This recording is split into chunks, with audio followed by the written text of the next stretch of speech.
Hey there. I stopped you going a little fast. You didn't realize this is 35? That's a traffic stop of Bryan Kohberger in Moscow, never seen by the public until now. Just for future reference, I'm obviously an honest person. I told you I wasn't wearing my seatbelt. I'll tell you why this traffic stop mattered and why his defense team did not want jurors to see it at his trial. Plus, I have new details about Kohberger's strange behavior after the murders and the lies that he told.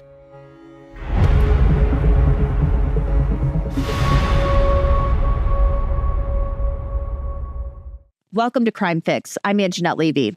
Back in August of 2022, you and we had never heard the name Bryan Kohberger. Why would we have? Now he's infamous, an admitted murderer of 4 beautiful college students.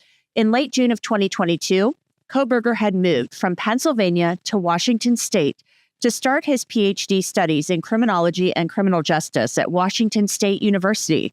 He was living in Pullman, Washington, and Moscow, Idaho, the home to another college, was just a short 15-minute drive away. The two cities were like one big community, really, and Moscow was known to have better shopping. So someone driving from Pullman to Moscow, it wouldn't be a big deal. It would not raise eyebrows. On August 21st, 2022, Bryan Kohberger was in Moscow. It was a Sunday night, the night before classes began for the fall semester at the University of Idaho. It was just after 11:30 p.m. when Deputy Darren Duke of the Latah County Sheriff's Office stopped Kohberger near a shopping center. A grocery store, Winco, is right there. I actually stayed at a hotel at the intersection where Kohberger was pulled over. It's a busy intersection. But what would become significant about this traffic stop months later was the location where it happened, the date, and the time of night. The traffic stop took place at the corner of Farm Road and Pullman Road, less than 2 miles from the house on King Road. Now, we have no way of knowing whether Bryan Kohberger was in the King Road neighborhood that night. Maybe he was just at the store. He was a night out after all. But the prosecution kept the traffic stop video under wraps to use at trial. So let's take a look.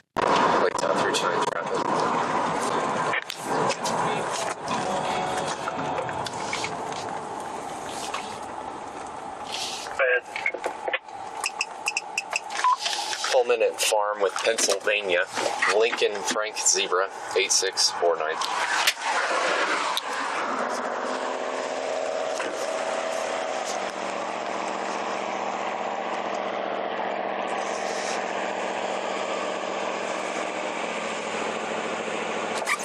Hey there.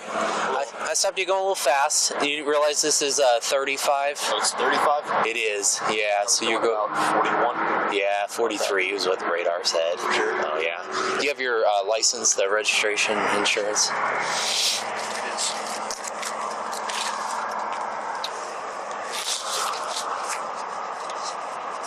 Were you wearing your seatbelt when I stopped you? No. No? That's no good. Right. Just being honest with you. Yeah, I appreciate that. You guys there's absolutely no point in not being honest. Yeah. You have a radar. Yeah. Yeah. Okay.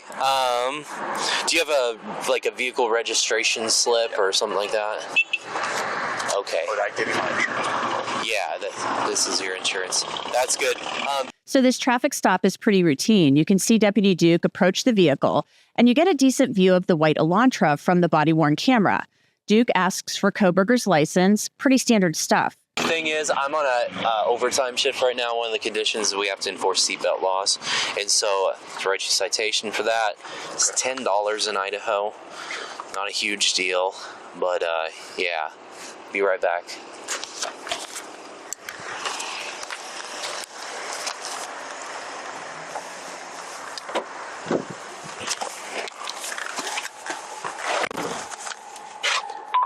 Latah 329, code 4 George Strike, Washington.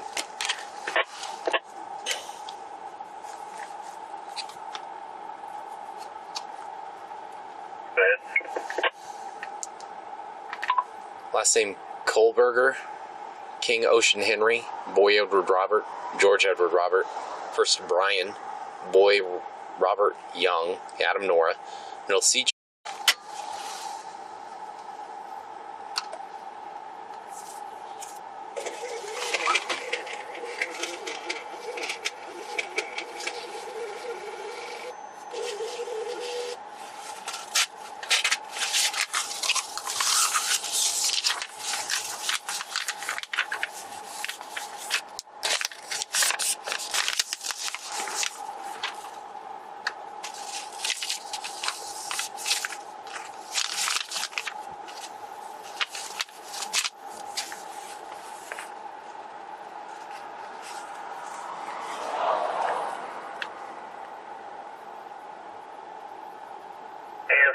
through Pennsylvania, valid 2024 and clear.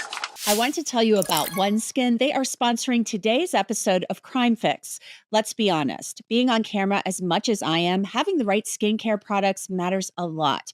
Our skin changes as we get older. Dryness, deeper wrinkles, even crepiness can be frustrating, but there's a game changer out there, and it's called OneSkin. OneSkin was founded by an all-woman team of scientists who developed the proprietary OS-01 peptide. This peptide targets cellular senescence, a key hallmark of aging. It's scientifically proven to decrease lines and wrinkles, boost hydration, and help with thinning skin. They have over 4,000 five-star reviews for their full line of face, body, sun, and travel-size products. One of the things I like most about OneSkin is how easy it is to integrate it into my daily routine. Just a few simple steps and I'm good to go. For a limited time, you can try OneSkin and get 15% off using the code CRIMEFIX when you check out at oneskin.co. That's 15% off at oneskin.co with the code CRIMEFIX. And remember to tell them we sent you when they ask you where you heard about them. Invest in the health and longevity of your skin with OneSkin. Your future self will thank you. Trust me. Kohberger's license came back with no issues, so Duke went back to Kohberger and the Elantra. All right, sir, here's your license back. It's here, just an infraction citation. The only thing you're alleging failure to wear your seatbelt on the traffic stop. Like I said, the fine at that is $10. You do have the right to a hearing on this if you'd like one. If you'd like hearing, you need to request it before September 8th at 8:30. Otherwise, they'll automatically be entered against you. You'll lose the right to the hearing. You just wanted to pay it. The mailing address there, website right there. Yeah, I just have a question about that. So in terms of like, when you get a speeding ticket, that's obviously reported to your insurance. Is the same thing with the seatbelt? I don't think so. I think it's only moving violations that go to insurance, or things that might put points on your license. Yeah. But I'm not 100% sure. Long block is what I'm saying. Okay. Could I get a phone number from you? Yeah, why? We need to put it on the citation as it goes to the court. And just for future reference, I mean, I'm obviously an honest person, right? I told you I wasn't wearing my seatbelt. When people lie to you about that, or say I lied to you about that, right? Just for my own knowledge. Do you honestly go back and look at that, or do you just... With a seatbelt like this, I didn't check as I was coming up, so that's why I asked you. Do you usually? I should. I noticed you weren't wearing it, and I'm on this emphasis, and like I said, I'm getting paid by ICD, and they want us to enforce the seatbelt law, so I was being more aware of that. Yeah. That's where I'm coming from. Yeah. Okay. All right. Have a good night. So you saw Bryan Kohberger asking some questions there. Why does the officer need his phone number? And he gave a hypothetical. Say I lied to you. Would you go check that out? So it's no surprise his lawyers didn't want that shown at trial. Here's his former lawyer, Alyssa Masseth, during a hearing in April, where she asked that the prosecution be barred from showing that video to the jury. In this video, things that make it more prejudicial than probative are that it provides presence in Moscow. It is at night. It is a visual of the car that is not just the make and model. It is Mr. Kohberger's statement that he doesn't think seatbelts provide much in the way of safety. Mr. Kohberger's question about why they need his phone number. Mr. Kohberger's question about how the officer reacts when people lie to him about wearing a seatbelt. If the court allows this evidence in, the state has the ability to use this to make many other points beyond identity. And the jury would have the ability to potentially seek to ask to rewatch the video and draw other conclusions that we are worried about, such as I mentioned, him being at night, not wanting to, it being at night, him not wanting to give his phone number, which could be construed as he wants to hide his identity. Date of this traffic stop. Pardon? Remind me of the date of the traffic stop. It is on August 21st. Of course, the prosecution felt it was relevant and wanted the jury to see this. It's Kohberger driving around Moscow late at night. They were going to present testimony at trial that his cell phone was within a football field of the King Road house 23 times between July and November. Just because it's prejudicial and just because the defendant doesn't like the fact that we can prove who he is, that we can prove what car he's driving, that we can prove what his phone number is, that we can prove his address. I mean, those are all things that tie together to connect the defendant to the homicides. Just because they don't like that isn't a basis to object to it. Judge Hippler decided to allow the prosecution to introduce the traffic stop video with some redactions. That traffic stop came a couple of months before another one in Pullman, Washington, where a Washington State police officer stopped Kohberger on October 14th, 2022. Hello, officer. I am Officer Loangus. Stops being audio and video recorded. I think you know why I stopped you. You ran the red light. What actually happened was I was stuck in the middle of the intersection. Yeah, so I was behind you the whole time. Yeah. Yeah. So technically you're not supposed to enter the intersection at all for that reason, because if the light turns red, then you're stuck in the intersection, and then you run the red light. So that's the reason I stopped you. Do you have your license on you? Yep. So you heard Kohberger there try to tell the officer what happened, but she quickly countered with what she said actually happened.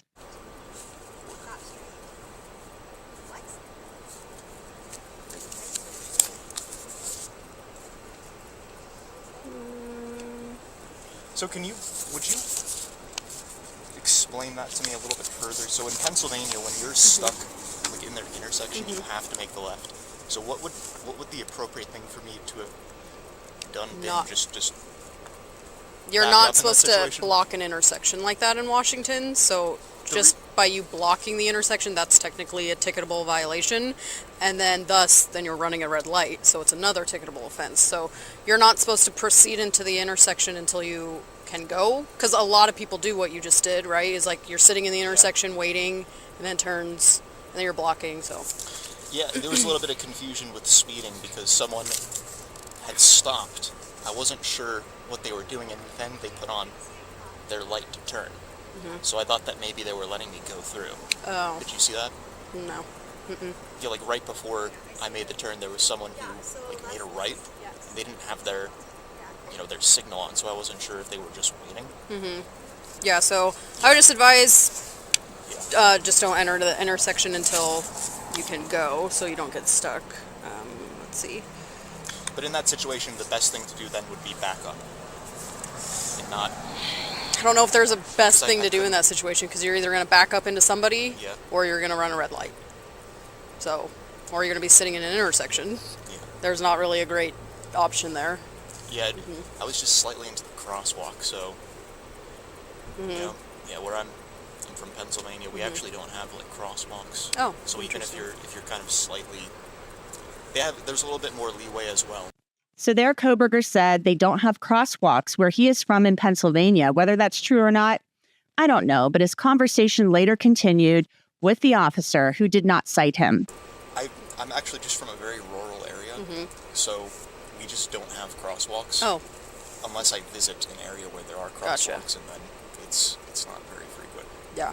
I do apologize if I was asking you too many questions about the law. I wasn't trying to No, not at all. Like, I understand you're not from here, so if you don't, a lot of people don't know a bunch of laws. Like, I only know it because this is what I do, but yeah. Now, we all know what happened now. Recently, Kohberger decided to plead guilty, and it was a little bit of a surprise, but really not. And now he's been sentenced to 4 consecutive life sentences for the murders of Maddie Mogen, Kaylee Gonsalves, Xana Kernodle, and Ethan Chapin. Kohberger was essentially a Night Stalker. The prosecution would have argued at trial that he was prowling around the King Road neighborhood, circling like a vulture, looking for a place to strike, and he made his move in the early morning hours of November 13th. Now we're getting more information from Moscow police reports about Kohberger's movements the day of the murders and what he said and did afterward. One report says a person identified as T told me when they turned eastbound on the highway from the bridge, she saw a man walking in the grassy area between the river and the highway. This was in Clarkston, Washington. T stated she thought this was strange as there was nothing for anyone to be doing there. T stated that the man was walking eastbound and noticed her staring at him. T said the man looked up at her and then appeared to look down and avoid her gaze. I asked T what the man looked like. T told me she had seen much of the news coverage regarding Kohberger, and that was what came to her mind, but that she was not certain he was the person she saw. I asked her if the man she saw would match Kohberger's appearance, and she said it would. I asked T what the man was wearing, and she told me she thought it was strange as the man was wearing nice clothes. I asked if business casual was a fair classification, and she said it was. So the person identified as T in the report believed that the person hanging out near the bridge, near the river, resembled Kohberger. What's interesting about this is it very well could have been him based on the clothing description. Remember the selfie Bryan Kohberger took that morning around 9:30 a.m.? Well, he was wearing clothes that are definitely business casual. So was the person T saw near the river Bryan Kohberger? It could have been. Here's what Prosecutor Bill Thompson said at the plea hearing about Kohberger's movements after he took the selfie. The defendant's phone then went to the Lewiston-Clarkston Valley, approximately 30 miles south of Moscow and Pullman. And the defendant is actually seen with his car at various businesses down there. This area is the confluence of the Clearwater River and the Snake River. Lewiston is Idaho's seaport. Large bodies of moving water down there. And here's another interesting bit of information from a fellow TA of Kohberger's at Washington State University. In 2023, months after Kohberger's arrest, a teaching assistant at WSU who shared an office with Kohberger told police that he considered him a friend and thought he was very intelligent, but also very selfish, and also felt he wasn't honest. The man said Kohberger would mislead him often when it came to their shared work and would have him complete work meant for Kohberger. This man, whose name is redacted, said Kohberger often talked about wanting a girlfriend. Pretty interesting that Kohberger talked about wanting a girlfriend often and that he used his position as a TA to inappropriately interact with female students.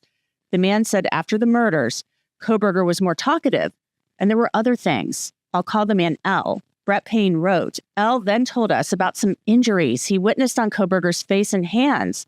L was unsure of the date, but stated he thought he noticed the injuries on 2 separate occasions in October and November of 2022. L stated one injury was a large scratch on Kohberger's face, which L described as looking like the scratches from fingernails. L said he also saw wounds to Kohberger's knuckles on 2 separate occasions. When L asked Kohberger about what happened to him, Kohberger replied he had been in a car accident. L also stated Kohberger was frequently 20 minutes late to classes. I asked L what he and Kohberger would talk about, and L said Kohberger liked to discuss his areas of study, which was criminal decision-making and burglary-type crimes. Now that is chilling, given Kohberger's guilty plea. Another interesting bit of information, L told police that Kohberger had planned to fly home for winter break to Pennsylvania, but he later learned that Kohberger had driven back to Pennsylvania with his father.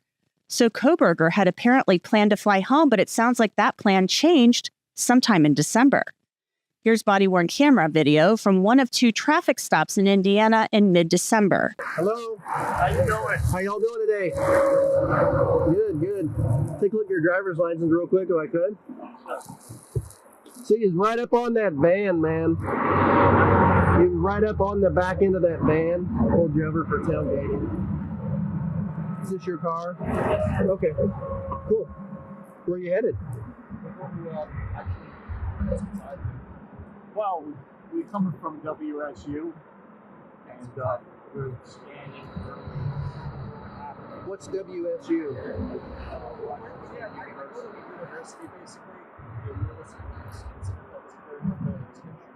That is SWAT team and everything.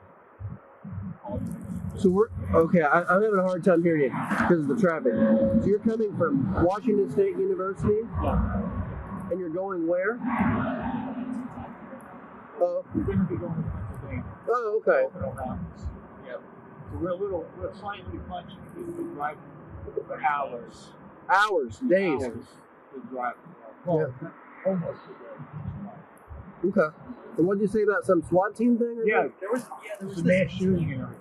We now know that the FBI identified Kohberger as the suspect on December 19th and told Moscow PD to look at him as a suspect, which they did. Pennsylvania State Police and the FBI started surveilling Kohberger after that. They saw him putting his trash in neighbors' trash cans and wearing rubber gloves in stores. He was taken into custody during a SWAT raid on his parents' home after midnight on December 30th, 2022, and told police they should get coffee when this was over. When questioned by Detective Gilbertson from Idaho State Police and Moscow Police Corporal Brett Payne, he asked for a lawyer when the topic of Moscow came up and whether Kohberger could tell them anything about it. Kohberger was asked if he followed the news and said of course he did and knew about what happened in Moscow. Detectives later found many screen grabs about the murders on his cell phone. We went into this interview, we used a lot of influence and guidance from the FBI and their behavioral analysis unit. They helped us a ton in framing our interview strategy, rather. When we spoke to Mr. Kohberger, we kept it pretty surface level to begin with, the idea being get him to speak and keep him speaking. It was pretty surface level, and then when we tried to get into things a bit more detail, he decided to end the interview. That's pretty much as soon as we tried to walk into the purpose of why we're there, which obviously he knows we're detectives from Idaho, so that's when we really started to shut down, and then he just shut it down. So what was his demeanor? Calm, relaxed. Say very similar to what you see and whenever you see him in court. Kohberger is now serving his 4 consecutive life sentences at Idaho's maximum security institution. He's known simply as inmate 163214.